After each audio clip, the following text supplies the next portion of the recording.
Francisco Fernández del Riego, As súas verbas. Así titulo eu esta escolma que fixen baseándome neste libro, Conversas con Paco del Riego, de Prefecto Conde. É unha entrevista que se fixo cando el tiña 95 anos, morreu 2 anos despois, no 2010. Este ano 2023 é a figura que se homenaxea no Día das Letras Galegas, e por iso me apeteceu facer esta recollida de opinións do propio Fernández de Riego. Eu quería contribuir de algún xeito a recordar a súa memoria. Agardo que vos guste. Grazas. O estudante. Elevei sempre matrícula de honra en todas as materias. Era o primeiro no cadro de honra. Continuei os estudos de Dereito que comezara en Madrid e rematei por libre Filosofía e Letras. Ao licenciarme en Dereito, fixen a reválida con sobresaliente. O galeguista. Presidín varias folgas universitarias. Daquela xa era un home que interviña moito públicamente. Fixime orador. Eu xa empecé a miña galeguización en Madrid. En Santiago había un grupo galeguista antes de fundarse o partido. Eu era o secretario dese grupo e a ese casal o presidente. Eu era representante do Partido Galeguista na Fronte Popular local cando se produciu o golpe de Estado.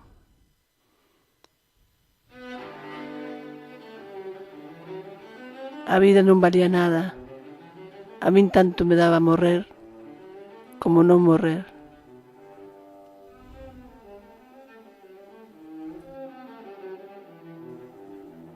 Ingresei na academia cun discurso que despois foi impreso. Ao quereren algúns renovar a miña presidencia, negueime rotundamente e ao pasaren os 4 anos marchei. Fixen como outro tanto no Consello da Cultura Galega. Actuei sempre como servizo ao país e á súa cultura. E no ano 1950 fundamos a Editorial Galaxia, ideada por Xaime Isla e por min. Mandei un escrito á Academia Galega solicitando que se declarase o 17 de maio como Día das Letras Galegas. Se o noso idioma se conservou oralmente durante 5 séculos fronte a todos os atrancos e sobreviviu á época franquista, por que non a sobrevivir agora? Lóxicamente, non hai razóns para pensar que o galego desapareza. A vida laboral. Buscando traballo encargáronme dunha revista de reloxería. Nunca na miña vida soubera eu nada de reloxos, pero empecé a documentarme e a aplicar o sentido común para facer aquela revista de reloxería. Foron os meus primeiros ingresos que tiven. En vista de que na de reloxería me pagaban unha miseria, fixen a de deportes e despois encargáronme outra de farmacia. Había saída dos colexios particulares, pero eu estaba inhabilitado para a docencia. Traballaba en 2 colexios a vez, de Riego, e despois fundei unha academia privada na Praza da Constitución, que está en Vigo. Dixolle que sí, e Paz Andrade, por medio do chocolateiro, encargoume facer a revista Industrias Pesqueras, que el dirixía. Chegou un momento en que eu fun presidente da Asociación de Arquiveiros, Bibliotecarios e Documentalistas, ANABAD. Seoane, cando foi director da revista Galicia, pediume que colaborase e encargoume un artigo mensual que eu lle puxen o título de Galicia cada 30 días. Alá polo ano 40 e tantos, sendo José Goñi director del Correo Gallego, empecé a colaborar neste xornal. Dixenlles que o meu nome estaba vedado, pero que podía colaborar con pseudónimo, e así foi como empecé a utilizar o de Salvador Lorenzana, porque a miña parroquia é a de San Salvador de Lorenzá, e con ele empecé a publicar Galicia cada semana. E como Goñi dirixía tamén outro xornal santiagués, La Noche, pensou en facer un suplemento semanal, suplemento de los sábados, no que se podía tratar asuntos literarios, económicos, etc. Era bilingüe e elixirnos a min e a Xaime Isla para dirixilo. En realidade, quen o facía era eu. Nesa época eu xa era coordinador da BBC en Galicia. Daquela eu encargueime da dirección, non só da xerencia de Galaxia, senón tamén da dirección da Biblioteca Penzol. E daquela doelle a cidade de Vigo a miña biblioteca, que contaba con case 30.000 volumes. Colaboraba nos xornais, fundei revistas, etc. Ese labor continueino despois da Guerra Civil, sendo coordinador das colaboracións galegas que emitía a BBC, na dirección do suplemento de sábados de La Noche e no Faro de Vigo. Despois, cando Fraga estableceu a lei de prensa, sacamos a revista Grial con Piñeiro e máis eu de directores. Os costumes e a saúde. Amor. A verdade é que eu fun, efectivamente, un namoradeiro dende novo. As guapas e intelixentes. Gustábame que tivesen vida interior. Cando era novo, e como ademais era orador, ata chegaron a tirapuxar algo por min.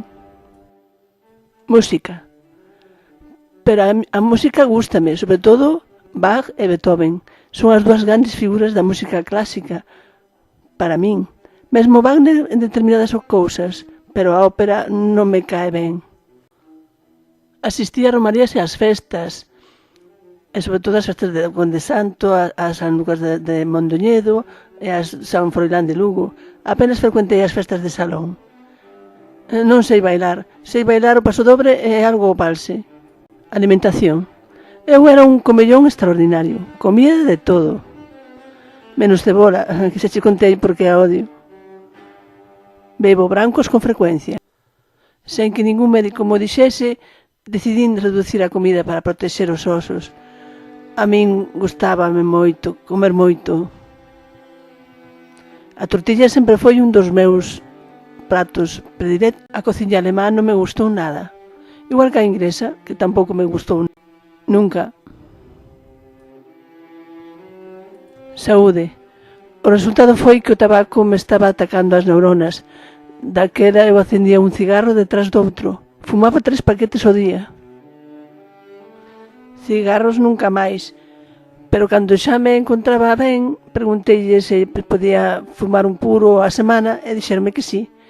Despois decidín que fose un puro diario, e así estou.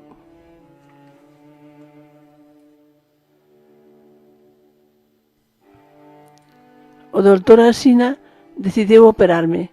Adormeceume co io do formo e cortoume parte do recto. Tiña unha fístula isquiorrectal e despois despertei falando latín. Faláballe en latín a miña nai. Deporte. Empecé a xogar ao fútbol cunha pelota de forma maciza no cantón. Cando estive interno en Monforte xoguei episódicamente no Lemos. Eu xogaba de extremo dereito e chamábame bicicleta porque corría moito. Xa de rapaz andaba en bicicleta na miña vila por todas as estradas que hai no Val. Carácter.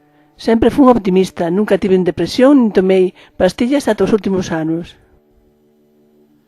Eu sempre fun optimista que tratou de vivir con sentido do humor.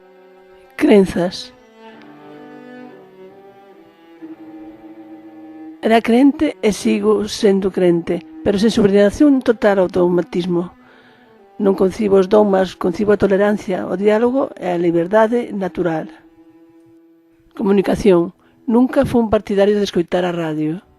Tampouco a televisión me interesa moito. O viaxeiro. As miñas primeiras viaxes foron polo país adiante e deronme pé para coñecer xente e recoñecer as terras de Galicia. A propaganda política, é dicir, nós íamos dos mítins a facer publicidade do galeguismo por todos os sitios de Galicia. A min gustame todas as paisaxes de Galicia. Teño unha preferencia pola paisaxe marítima. Eu teño 3 grandes amores. O amor fundamental das miñas raíces e da miña vila de Lourenzá.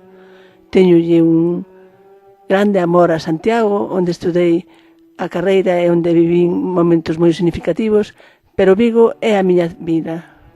Despois tamén fixen viaxes por toda a España. E as primeiras viaxes que fixen ao exterior foron a Portugal, sobre todo. Diversas viaxes a Francia. Proseguimos a nosa viaxe a Bélxica, onde visitamos as principais cidades e a continuación fomos a Holanda e estivemos en Rotterdam. Primeiro en Ámsterdam, despois. Fun a un congreso en Palma de Mallorca e vivín moi intensamente aquela cidade. Despois fixen varias viaxes a Italia. Chegou un momento en que o Centro Galego de Buenos Aires me convidou como convidado de honra a celebrar o Día de Galicia na capital argentina.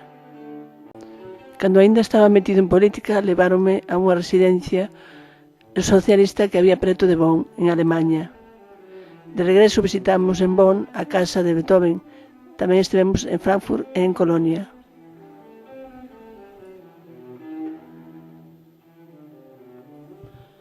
Eu non coñecín, por exemplo, a Europa do Leste.